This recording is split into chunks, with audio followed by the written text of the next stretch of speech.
Are we good?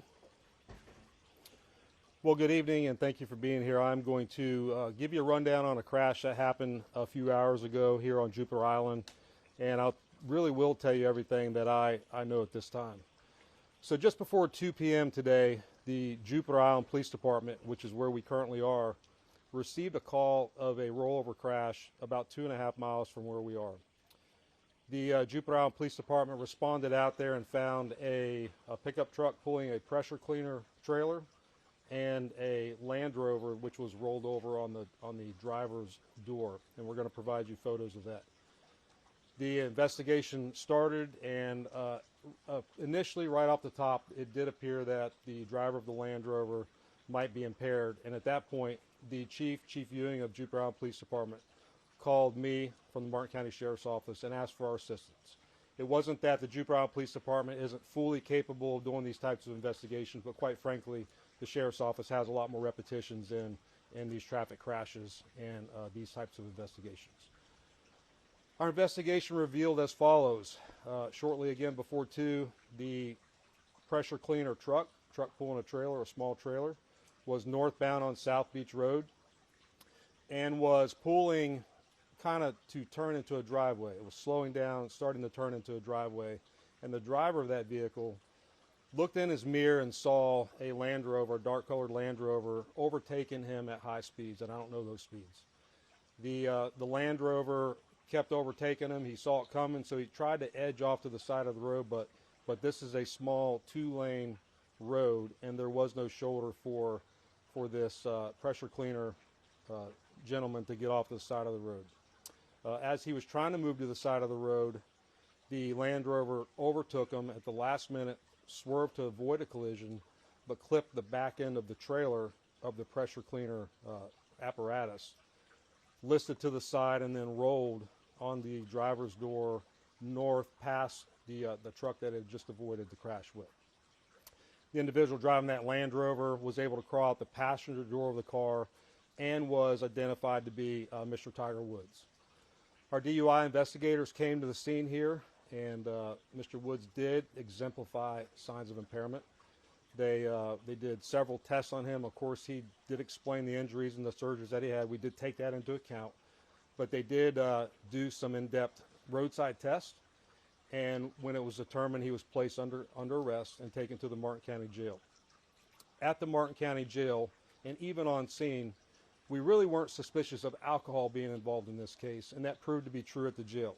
So Mr. Woods did a breathalyzer test, blew 000s, but when it came time for us to ask for a urinalysis test, he refused, and so he's been charged with DUI, with property damage, and refusal to submit to a lawful test.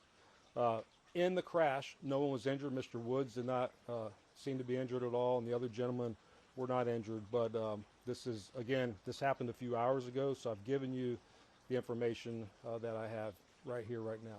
So with that, let me kick it to you for questions. I'll answer what I can answer. Just to be clear, they're both going in the same direction? Tiger was coming up behind the guy in the pickup with the pressure cleaner? So the question is, were they both going the same direction? Yes. Both of them were in the 280 block of South Beach Road driving northbound. The truck pulling a trailer was trying to slow down and pull over, and Mr. Woods was overtaking him at a high rate of speed before he clipped the back end and rolled his vehicle over on the driver's door. How many times did he roll over?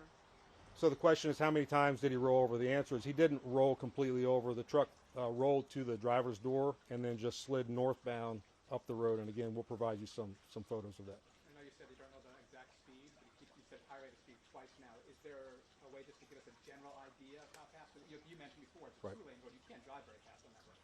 So the question is, can I give you a general idea of how fast? And the answer is I can't, but I can tell you this, it's a 30-mile-an-hour speed limit.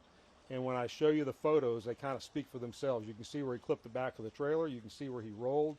And then as he decelerates, sliding down on the driver's door of the vehicle, you can see that he slid for a pretty decent a space before he came to a stop. Yes, sir.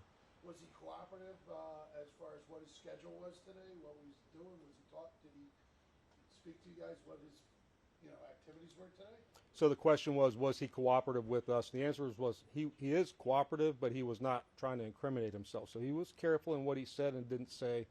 And when it came time again for the test, the urine test at the jail, he stopped that. Let me go back to one thing. There is a Florida state statute that requires us to keep people incarcerated for at least 8 hours post a DUI arrest. So he's in our jail. He will be there for at least 8 hours from 3 o'clock for at least 8 hours, and then he'll be released on bond if he posts bond. Thank you. Injuries to the driver who was pulling that pressure washer. So the question is injuries to the driver pulling the pressure washer. The answer is no injuries to him. He was fine, thankfully. When you said that breathalyzer came out with zeros, it was the urine test. The question is breathalyzer was 0 and it's a urine test. The answer is yes. So on scene, we had DRE experts evaluating him, and they believed from on scene that he was not impaired on alcohol, but they believed it was some type of medication or drug. And again, at the jail, he cooperated with the urine, or I'm sorry, he cooperated with the breathalyzer, and then the urine he wanted no part of. Is there going to be any testing afterwards? What's the procedure with that to verify if he was under something? So the question, will there be any follow-up testing? The answer is no. He has a right to refuse that test.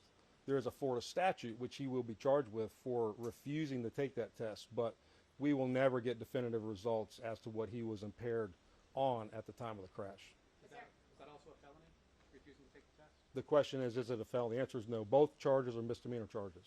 Is he being given preferential treatment in the jail because of who he is? The question is he getting preferential treatment in the jail because of who he is? Let me go back to the simplicity of this. We're the sheriff's office.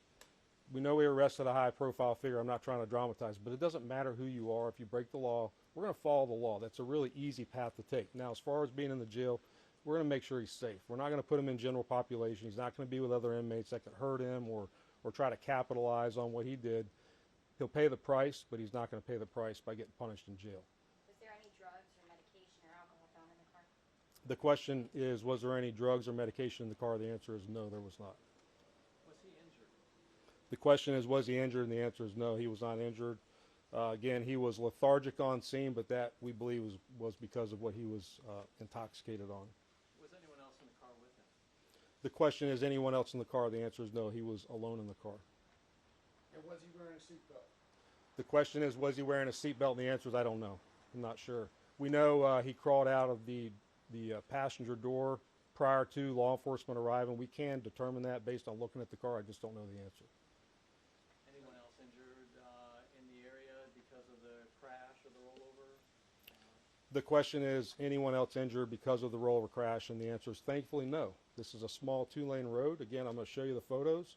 Had there been somebody moving in the opposite direction, we would not be having a conversation saying there was no injuries. This could have been a lot worse. Is that all? Sheriff, thank you. Thank you all. Thank you. Thank you.